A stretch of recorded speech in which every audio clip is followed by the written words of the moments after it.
समस्त संसार के समुद्र का जल भी नौकायान को तब तक नहीं डुबो सकता जब तक वो नौकायान के अंदर प्रवेश ना कर जाए, और उसी प्रकार समस्त जीवन के संघर्ष का वेग हमें नहीं डुबो सकता जब तक हम उसे हमारे अंदर प्रवेश ना करने दे। वो अंत नहीं जिसमें भला ना हो, और जब तक भला ना हो वो अंत नहीं होगा।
तुम्हारा नाम क्या है?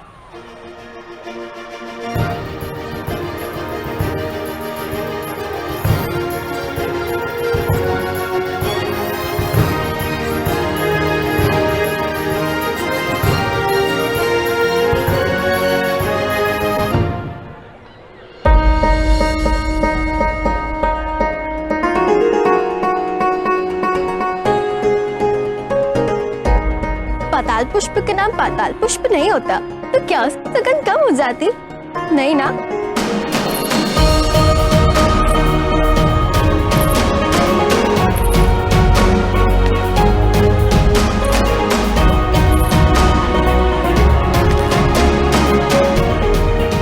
अरे वो तो राजकुमार अशोक है। राजकुमार अशोक, राजकुमार अशोक। आज भी जो कमाया वो इन बच्चों में बांट दिया। चिंता नहीं होती है तुम्हें कल क्या होगा? हमें ना बिल्कुल पंछी की भांति होना चाहिए। प्रतिदिन जागो, उस दिन की भोजन की व्यवस्था करो और अगले दिन की चिंता अगले दिन।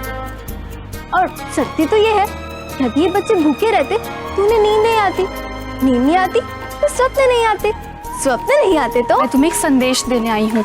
तुम्हारा स्वप्न पूरा होने की एक संभावना उत्पन्न हुई है। मैंने सुना है महाखेर कुछ प्रतिनिधियों को शांति का संदेश प्रसारित करने के लिए तक्षशिला भेज रहे हैं। सच्ची? वो सब लोग तक्षशिला जा रहे हैं? हाँ हाँ, जाओ उनसे निवेदन करो तुम्हें साथ लेके जाने के लिए। वो शीघ्र ही प्रस्थान करने वाले हैं। हाँ। अरे सुनो तो, वहाँ जाकर पता करना कि भंते बुद्धेश्वरा है और भंते आनंद। भंते बुद्धेश्वरा, ठीक है, मैं याद रखूंगी।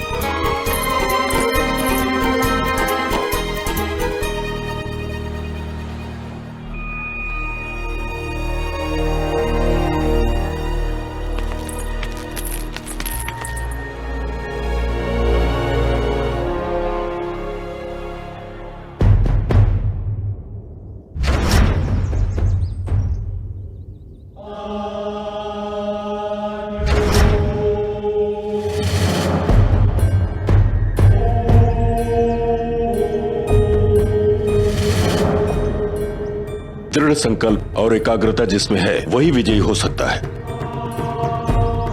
सबसे प्रबल प्रतिद्वंद्वी का सामना करने के लिए ऐसे ही संकल्प की आवश्यकता है।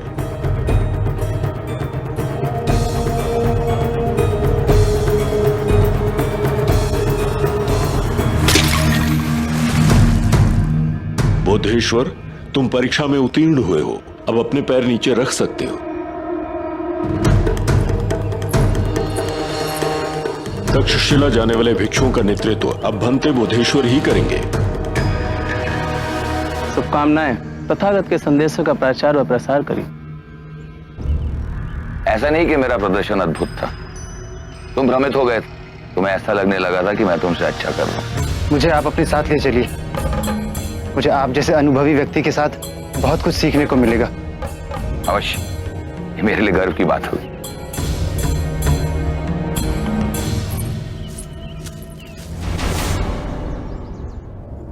मुझे बोधेश्वर जी से मिलना है। मेरा उनसे भेंट करना बहुत ही अनिवार्य है। अभी आप अंदर नहीं जा सकती, अभी सभी लोग व्यस्त हैं।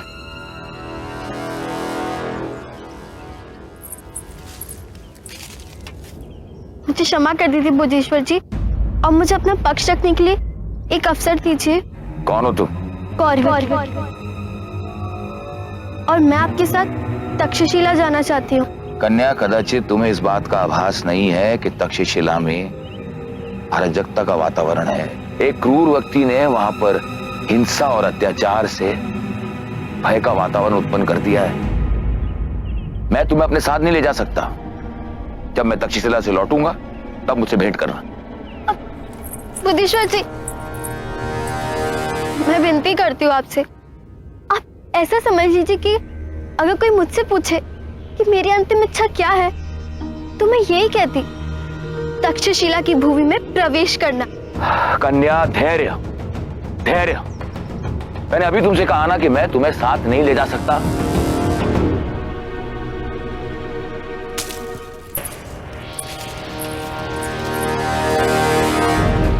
यदि धैर्य और एकाग्रता की परीक्षा इतनी ही अनिवार्य है तक्षशिला के लिए, तो मैं तैयार।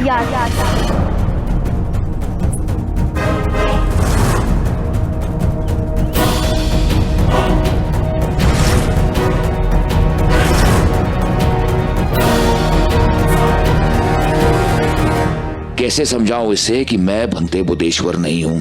कैसे समझाऊं इसे कि मैं तो केवल कीचक तक पहुंचने के लिए यह आडंबर कर रहा हूं ताकि सुशीम और अशोक की हत्या निश्चित कर सकूं।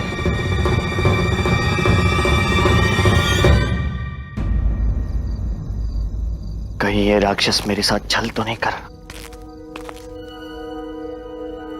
मुझे सिंहासन पर बिठाना चाहता भी है या क्या समझ? सुशील, तुम ठीक तो? हाँ ठीक हो। मेरी ओर देखकर बात करो। कहाँ गए थे तुम? मैं बाहर गया था। वो आपसे और महामात्य से बात करने के पश्चात मैं थोड़ा उद्विग्न हो गया था, आपको तो पता है। तो मैंने सोचा क्यों ना अपना मन शांत कर लूं, तो सैर पे गया। सुशील, कहीं ऐसा तो नहीं कि तुम मुझसे कुछ छुपा रहे हो? एक बात का स्मरण रखना कि जो खेल हम खेल रहे हैं ना, इसमें मुझे और महामात्य को सब कुछ पता होना चाहिए।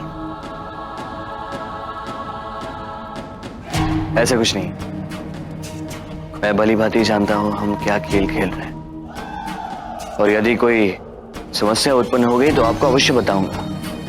आपसे क्या छुपा सकता हूं मैं तो क्रोधित हो गया था, तो इसलिए मन शांत करने के लिए सैर पे गया था। अच्छा हुआ मैं सैर पे गया, मन शांत हो गया।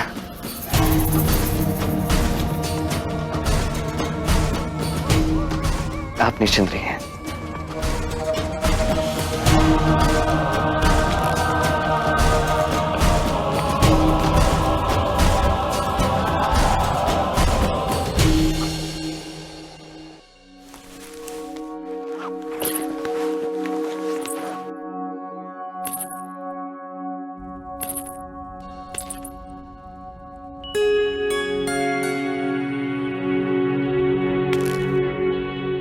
माँ, आप ऐसे? उन आभूषणों का मेरे लिए कोई मूल्य नहीं, क्योंकि मेरी शोभा अब मेरे पुत्र के शौर्य से होगी, जैसे उन सभी माताओं की होती है जो अपना पुत्र मातृभूमि के लिए समर्पित कर देती। पर मुझे ऐसा क्यों लग रहा है कि आप रोकर आ रही हैं? कि आचार्य चाणक्य का पत्र मिला। आचार्य का पत्र? मेरे लिए लिखा था। सोचा आपको पढ़ के सुनाओ। अवश्य माँ। आदरणीय रानी धर्मा, ये पत्र यदि आप तक पहुंचा है तो इसका अर्थ है कि मेरा अंतिम संदेश है आपके नाम। और अंतिम संदेश में व्यक्ति प्राय वही कहता है जो वो पहले कभी नहीं कह पाया। पर मैं कुछ कही हुई बातें दोहराऊंगा और कुछ अनकही बातें भी कहूंगा। ये वो बातें हैं जो यदि मेरी पुत्री होती तो मैं उससे कहता, किस लिए आचार्य नहीं, एक पिता के रूप में आप मेरी बातों को समझने का प्रयास करिएगा। सबसे पहले तो मैं आपका ऋणी हूं। आपने जटिल से जटिल परिस्थितियों का सामना करते हुए भी अशोक के व्यक्तित्व को जिन संस्कारों से, जिन विचारों से संचित किया है वो अतुलनीय है। उसकी यही विशेषताएं एक दिन उसे मानवता के शिखर पर पहुंचाएंगी। और मैं ये जानता हूं कि आने वाले समय में अशोक की उपलब्धियों के लिए जितना ये संसार अशोक के प्रति कृतज्ञ रहेगा, उतना ही आपके प्रति भी। एक मां के लिए उसकी संतान से अधिक महत्वपूर्ण और कुछ भी नहीं होता। पर आप ऐसी मां है जिसकी संतान से अधिक महत्वपूर्ण अखंड भारत के लिए कुछ नहीं है। ऐसा नहीं है कि अशोक को सम्राट बनाना मेरा हट है। नहीं, अशोक का सम्राट बनना इस राष्ट्र के निर्माण के लिए आवश्यक हो गया है। इस राष्ट्र के हित के लिए, मानवता की पुनः स्थापना के लिए। जहां वातावरण भिन्नता, विद्रोह और अविश्वास का है, उसे दूर करने के लिए मगध के सिंहासन पर केवल उसे बैठने का अधिकार होना चाहिए जो संदर्शी हो, जो शासन करे तो प्रजा के लिए। अग्रदूत की जय, अग्रदूत की जय, अग्रदूत की जय, अग्रदूत की जय। अपनी महत्वाकांक्षा की पूर्ति के लिए नहीं, जिसमें अपनी मातृभूमि के लिए प्राण देने के लिए संकल्प हो। पर यह मार्ग सरल नहीं है। हो सकता है इसमें ऐसी परिस्थितियां उत्पन्न हो जिसमें अशोक को बृहद उद्देश्य के लिए हिंसा भी करनी पड़े।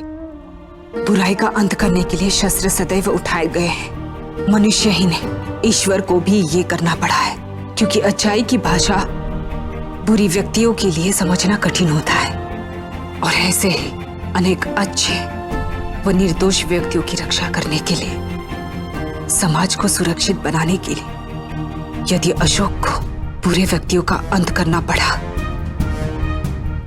तो उसे अनुमति होनी चाहिए।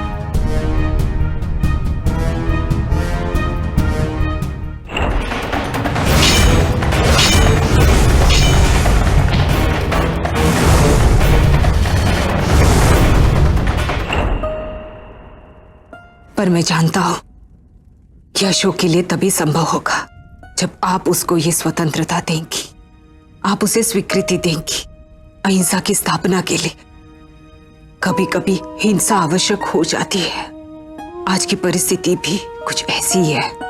यदि अशोक ने शत्रुओं को नहीं रोका तो ये मगध के लिए, अखंड भारत के लिए अत्यंत दुर्भाग्यपूर्ण होगा कि विकल्प समक्ष था, फिर भी जीत बुराई की हुई। मेरा आशीष सदैव आपके साथ रहेगा।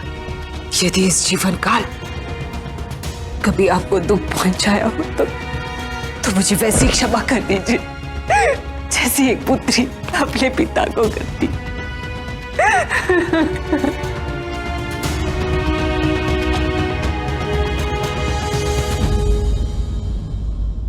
अशोक, इस पत्र के पश्चात मेरे पास कहने के लिए और कुछ भी नहीं। पुत्र, आचार्य का ये पत्र, मैं उसे उनका अंतिम आदेश भी मानती हूँ और इच्छा भी। मुझे आभास हो गया है पुत्र, मैंने आपको जो कुछ भी सिखाया है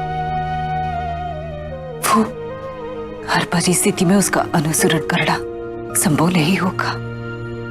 क्योंकि ये युद्ध आपका व्यक्तिगत नहीं है। यदि होता तो इन सारी बातों का पालन करना संभव होता। आपका युद्ध है इस अखंड भारत के लिए, आपकी प्रजा के लिए, इसलिए आपको वही करना होगा जिसमें सबका हित हो।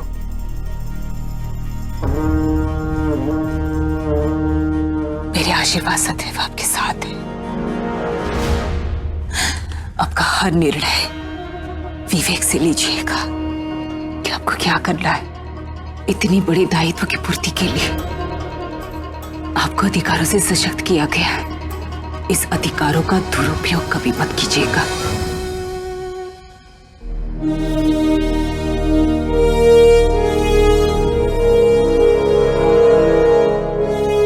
जीवन कितना भी चुनौतीपूर्ण क्यों ना हो, इन 4 स्तंभों का सदैव स्मरण रखें। पहला, शक्ति, जिसका एकमात्र उद्देश्य होना चाहिए लोगों को न्याय दिलाना। दूसरा, साहस, सत्य की मार्ग पर चलते रहने का।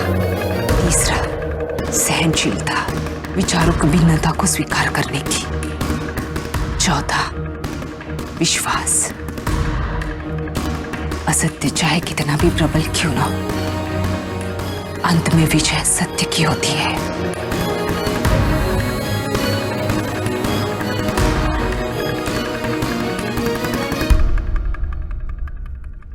सत्यमेव जयते।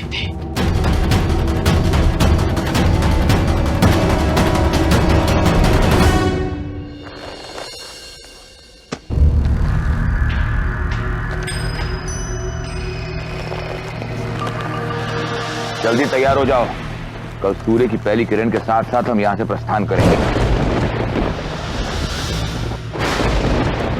कल भारी वर्षा की संभावना है।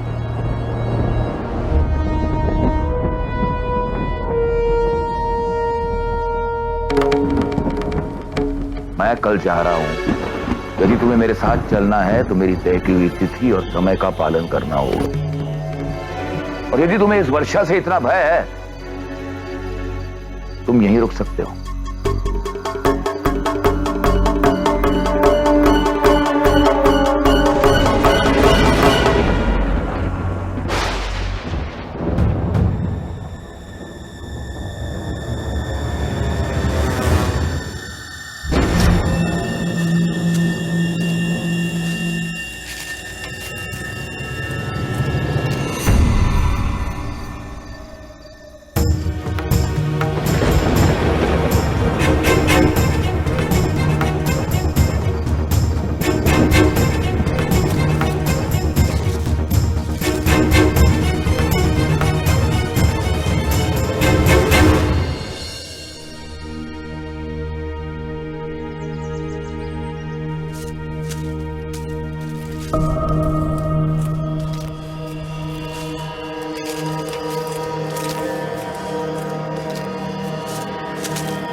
अपने आप को इतनी यातना क्यों दे रही हो? तुम तक्षशिला क्यों जाना चाहती हो?